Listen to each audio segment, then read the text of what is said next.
Paulo Chagas, candidato pelo PRP. Seja muito bem-vindo, general à redação do Jornal Destaque. Muito obrigado pela sua presença. Muito obrigado, é um prazer. O senhor chega como candidato pela primeira vez, não é, ao governo do Distrito Federal e defendendo essa situação de que a população está cansada da velha política, está esgotada essa velha política. Como é que o senhor pretende sustentar esse seu discurso durante a campanha sem ter tido ainda nenhuma experiência a cargo eletivo?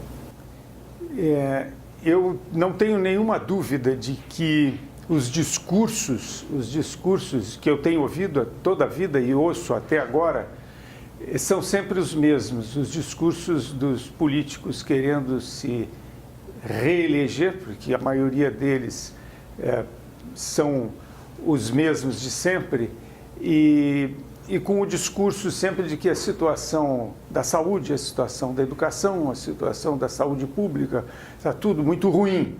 Mas nunca se faz a pergunta, bom, e nos últimos 4 anos, o que foi que o senhor fez para melhorar? Porque há 4 anos atrás o senhor estava dizendo a mesma coisa e continua dizendo a mesma coisa. Que a gente parte então do princípio, eu parto do princípio que nesses 4 anos ele fez muita política e pouca gestão, ou pouca gestão sobre a necessidade da população.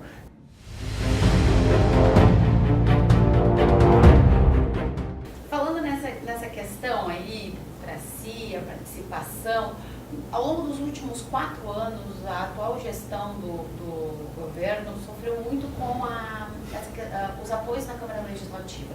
A falta de apoio, o governo perdeu a sua base e isso dificultou a aprovação de muitos projetos vindos do Executivo e a própria Câmara Legislativa não teve força entre ela para conseguir aprovar projetos. Como é que o senhor pretende trabalhar o seu governo em relação a esses apoios e principalmente as acomodações políticas que o senhor sabe que vai ter que trabalhar no seu governo para poder ter estrutura de governabilidade?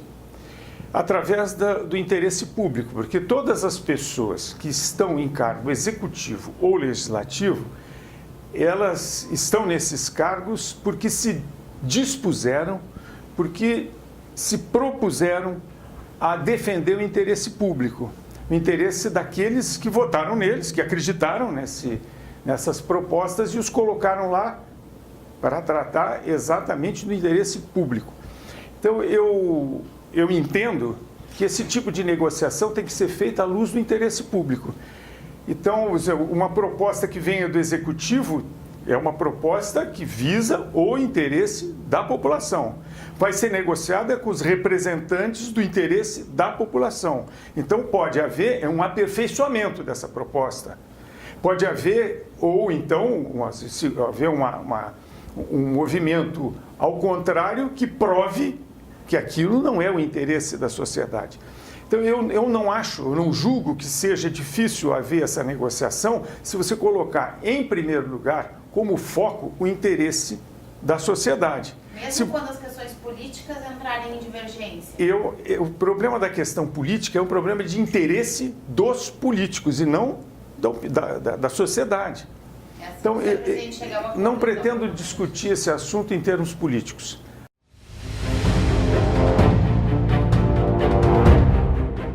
Então, assim, falando um pouco agora de transporte público, o sistema de transporte do DF é um berço de problemas. Vimos recentemente o DF Trans envolvidos em várias fraudes, prejuízos.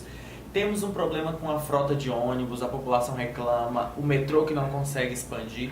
Como que o senhor pretende investir nessa área, talvez investimentos da área privada? Como que o senhor pretende solucionar esse problema? Com tudo isso que você falou. Volta e meia, quando eu toco nesse assunto, procuro aprofundar e digo que tem que ser assim ou tem que ser assado, as pessoas dizem, mas você vai enfrentar uma máfia. Bom, eu passei 38 anos e 8 meses no Exército Brasileiro e mais 5 anos como contratado do Exército para ser um especialista na diversidade. Então, eu fui treinado para a diversidade. Então, não vai ser uma máfia ou 2 ou quantas forem que vão poder me intimidar. Se eu fui treinado para isso, então eu não tenho nenhum receio de encarar essas tais máfias que tem por aí. Eu sei como me preparar, sei como me defender e e eu fui treinado para servir a sociedade, servir ao Brasil, servir ao cidadão brasileiro. Não vou fugir disso agora, porque isso está no meu sangue.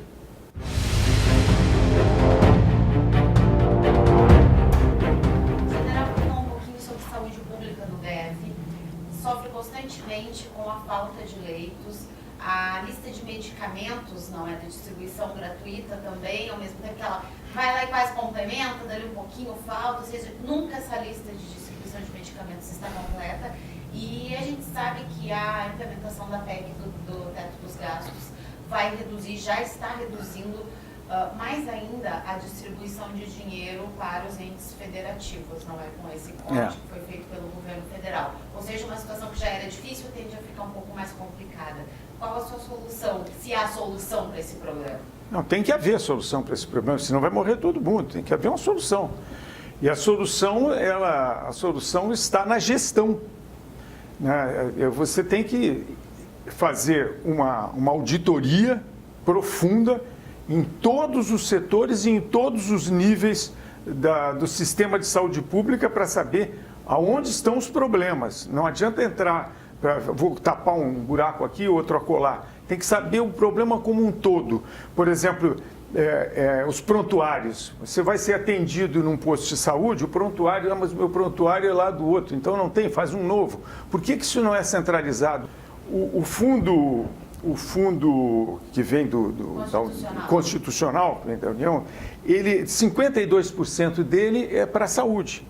O fundo varia, dependendo do ano, de 13 bilhões a 15 bilhões. Então, a metade disso vai para a saúde, fora aquilo que é arrecadado normalmente do Distrito Federal, que varia também de 23 a 25 bilhões. E uma parte disso semelhante vai. Agora, o que me disseram, o que eu fiquei sabendo, porque, lógico, eu não tenho acesso a esses dados com precisão, então a gente fica pesquisando através das pessoas que trabalham nessa área. E nós temos a informação que esse verbo gira em torno, para a saúde, de 9 bilhões. Eu não acredito que esses 9 bilhões sejam efetivamente bem administrados, porque 9 bilhões teria que ser suficiente para isso. E se não for, mas tem que ser provado. Existe muita incompetência, muita negligência e muita má-fé, né? A incompetência até não é necessariamente algo que é culposo, né? Doloso. É incompetente porque não deram às pessoas os instrumentos necessários.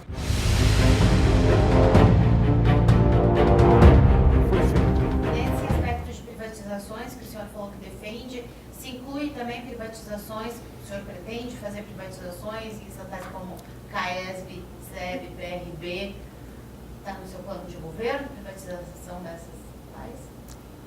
Isso ainda merece, como eu disse, eu sou simpático a essas ideias, mas eu não me permito dizer, não, eu vou fazer isso, como eu estava dizendo aqui, porque você tem que primeiro conhecer bem e saber. Por exemplo, o BRB. O BRB é um banco, é um dos poucos bancos que ainda são estatais, mas ele dá prejuízo? Não dá prejuízo. Ele pode dar mais lucro? Pode. Lucro para quem? Para o Estado. Por exemplo, a TerraCap. A TerraCap é metade do GDF, outra metade, um pouco mais da metade, é do governo federal. Então tem que haver esse acordo. Não pode simplesmente sair aqui dizendo vou fazer isso ou vou fazer aquilo. Eu acredito que nessas, como eu acabei de dizer aqui também, eu acredito que nesses órgãos, nessas empresas, existem pessoas que são servidores concursados, que conhecem bem e que têm possibilidade de fazer a gestão correta desses órgãos para que eles cumpram a sua finalidade. Porque a gente tem muita queixa dessas empresas estatais.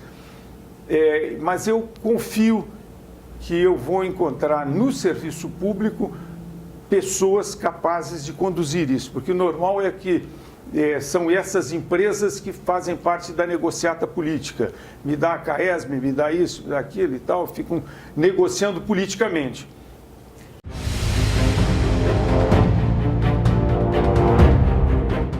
General, o senhor falou de servidores públicos e a mentalidade de Brasília é muito voltada para o funcionalismo público.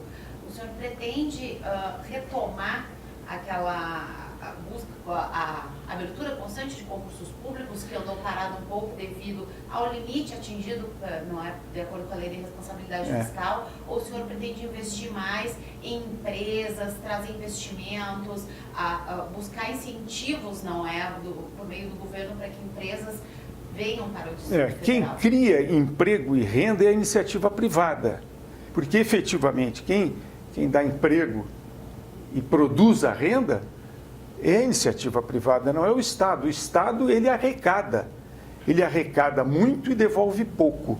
Todos os organogramas que me foram apresentados sobre todas as secretarias, eu entendi que tem gente demais, penduricalho demais, coisas que poderiam estar juntas num lugar só e estão separadas.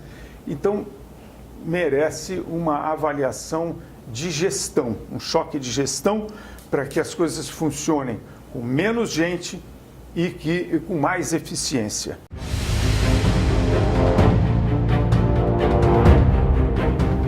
Paulo, vamos falar um pouquinho de segurança. Brasília tem registrado aumentos significativos nos últimos meses, principalmente de estupro, feminicídio. Houve algumas quedas, por exemplo, em casos de homicídio, mas roubos a coletivo vem crescendo essas ocorrências. Como que o governo pode atuar para redução destes casos e principalmente trazer a sensação de segurança de volta para a comunidade?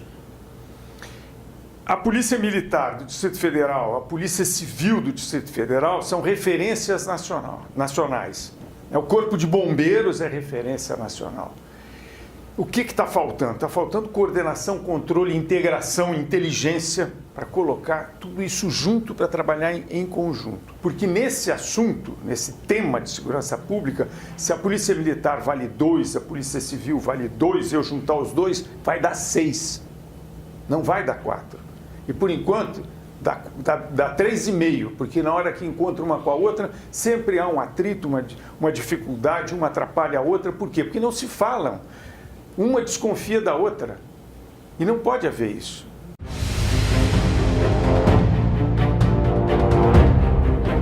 DF tem um problema quase que crítico, principalmente com relação à primeira infância, que é a falta de creches para a idade ali entre 0 e 4 anos. A fila ali, em torno de 20 mil crianças por ano esperando. Como é que o senhor pretende solucionar essa situação? Esse é um problema das creches. Todo mundo precisa trabalhar, ainda mais agora nós estamos aqui no Brasil, 13% da população está desempregada, né? Isso representa 300, 400 mil pessoas aqui no Distrito Federal.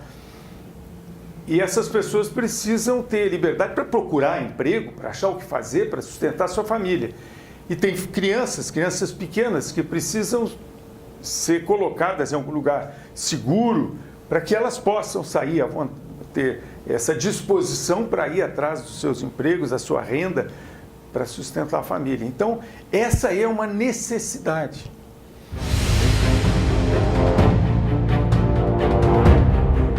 Bom, candidato, o senhor falou que a sociedade já está cansada de maquiagem e precisa de solução. Qual a solução do senhor para o nosso centro administrativo que está parado aí há 4 anos e o governo que ficou aí nesse último mandato não conseguiu resolver? O centro administrativo foi feito para ser um centro administrativo. Acho que não tem outra finalidade para ele a não ser o centro administrativo. Todo esforço tem que ser feito. Eu não sei por que não foram para lá ainda, não sei. Então, não posso afirmar que se foi negligência, não chegaram no preço, sei lá. Não sei qual é o problema. Mas o centro administrativo não pode ser outra coisa que não um centro administrativo. Se você resolver transformá-lo numa universidade, vai ter que empenhar mais dinheiro lá, porque aquilo foi feito para ser um centro administrativo, não uma escola. Se você resolver transformá-lo num hospital, você vai ter que investir mais ainda para fazer um hospital, porque aquilo não foi feito para ser um hospital, tem que ter outra infraestrutura. Então eu não vejo outra finalidade para o centro administrativo que não aquela para a qual ele foi construído. Centralizar lá a administração do Distrito Federal. Todo o esforço tem que ser feito nesse sentido. quais são os obstáculos que impedem isso, no meu entendimento, só tem um cidadão do Distrito Federal que sabe, é o atual governador. Os outros não sabem, porque se pergunta, todo mundo se pergunta, por que não? Por que não? E surgem outras ideias, mas a resposta eu não sei. Se eu lograr êxito e chegar lá, vou saber. Tá certo. Então esse é o general Paulo Chagas, que é um militar que está concorrendo ao governo do Distrito Federal. E essas foram um pouco das propostas que ele trouxe para você, leitor do Destaque. E toda a sua corrida eleitoral será acompanhada no nosso site, destaquejornal.com.br, e no nosso impresso, distribuído gratuitamente diariamente. Obrigado, candidato. Muito obrigado a vocês.